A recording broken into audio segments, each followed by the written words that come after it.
Good morning po uli. Negros Star F1.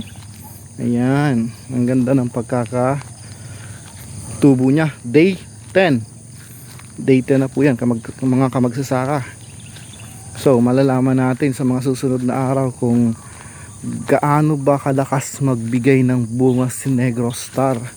Although nasubukan ko na ito ng mga nakaraang tanim namin, pero ngayon susubukan ko rito sa lowland area kasi nagtanim ako nung nakaraan nasa upland. So ngayon susubukan ko rito sa lowland kung anong magiging resulta ng magiging bunga niya, kasi nasa siya, pitak. So madugod-dugong hakutan to ng tubig, although mayroon namang motor, kaya lang minsan talagang ngayon puro lang siya mano-mano muna sa pagdidilig.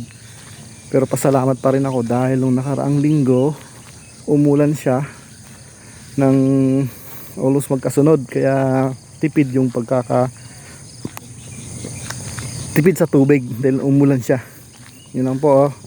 Update ko po uli kayo kung kailan ito, siguro mga 5 days after nitong update ko na to, saka ako mag-update sa inyo mga kamagsasaka.